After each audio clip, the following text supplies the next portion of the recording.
தூய்மை பணியாளர்களை தொழில் முனைவோர் ஆக்குகிறோம் என்ற பெயரில் ஒரு மாபெரும் ஊழலை அரங்கேற்றியிருக்கிறார் தமிழக காங்கிரஸ் கட்சியின் தலைவர் செல்வ பெருந்தகை அவர்கள். இதற்கு திமுக அரசும் உடந்தையா என்ற கேள்வி எழுந்திருக்கிறது என்று அண்ணாமலை கூறியுள்ளது தற்போது அரசியல் வட்டாரத்தில் பரபரப்பையும் அதிர்ச்சியும் ஏற்படுத்தியுள்ளது.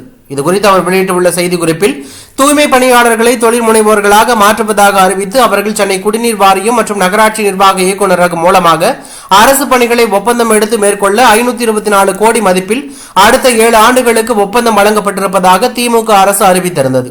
இதனையடுத்து காஞ்சிபுரம் மத்திய கூட்டுறவு வங்கியில் 54 பயனாளிகளுக்கும், சென்னை மத்திய கூட்டுறவு வங்கியில் 33 பயனாளிகளுக்கும் நவீன கழிவு நீர் அகற்றும் வாகனம் வாங்க கடன் வழங்கப்பட்டுள்ளது. குறிப்பாக காஞ்சிபுரம் மத்திய கூட்டுறவு வங்கியில் கடந்த 12/8/2024 மற்றும் 19/8/2024 தேதிகளின் இடையே ஒரே வாரத்தில் ரூபாய் 65 லட்சம் வீதம் 54 பேருக்கு கடன் உதவி வழங்கப்பட்டுள்ளது.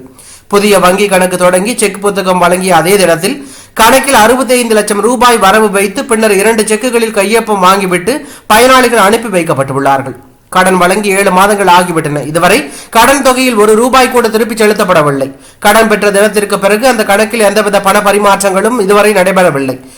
கூட்டுறவு வங்கிகள் எந்தவித பிணையும் இல்லாமல் இத்தனை பேருக்கு தலா 65 லட்சம் ரூபாய் எந்த அடிப்படையில் வழங்கியது? உண்மையில் கடன் பெற்றவர்கள் தூய்மை பணியாளர்கள் தானா என்ற சந்தேகம் எழுகிறது. மத்திய அரசின் திட்டம் மூலமாக கடன் பெற்றிருந்தால் உண்மையான பயனாளிகள் தானா என்பதை சரிபார்த்திருப்பார்கள். அதனை தவிர்க்கவே கூட்டுறவு வங்கிகளில் கடன் பெற்றிருப்பதாக தெரிகிறது. கடந்த 2023 ஆண்டு ஜூன் 7ஆம் தேதி அன்று சென்னையை தலைமையிடமாக கொண்டு தொடங்கப்பட்ட ஜென்கிரீன் லாஜிஸ்டிக்ஸ் என்ற நிறுவனத்திற்கும் வங்கி கடன் பெற்ற பயனாளிகளுக்கும் இடையே கடந்த 2023 ஆண்டே ஒப்பந்தம் கையெழுத்தாகியுள்ளது. இந்த ஒப்பந்தத்தின்படி தமிழக அரசோடு தூய்மை பணியாளர்கள் மேற்கொண்டுள்ள 524 கோடிக்கான கழிவுநீர் அகற்றும் ஒப்பந்த பணிகளை அவர்களுக்கு பதிலாக ஜென்கிரீன் லாஜிஸ்டிக்ஸ் நிறுவனமே மேற்கொள்ளும் என்று கூறப்பட்டுள்ளது. இந்த நிறுவனத்தின் இயக்குநர்களில் ஒருவரான வீரமணி ராதாகிருஷ்ணன் என்பவர் செல்வ பெருந்தகை அவர்களின் சொந்த அண்ணன் மகன். இந்த நிறுவனத்தின் பதிவு அலுவலக முகவரி தமிழக காங்கிரஸ் கட்சியின் மாநில தலைவர் செல்வ பெருந்தகை அவர்களின் அலுவலக முகவரி.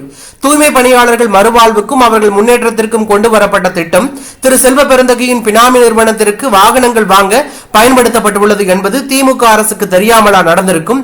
ஏழை எளிய மக்களின் வயிற்றில் அடித்து அவர்களுக்கான திட்டங்களை தங்கள் நலனுக்காக மடைமாற்றி இருப்பதை எப்படி ஏற்றுக்கொள்ள முடியும் என்று அண்ணாமலை கூறியுள்ளது அரசியல் வட்டாரத்தில் பரபரப்பையும் அதிர்ச்சியும் ஏற்படுத்தி உள்ளது.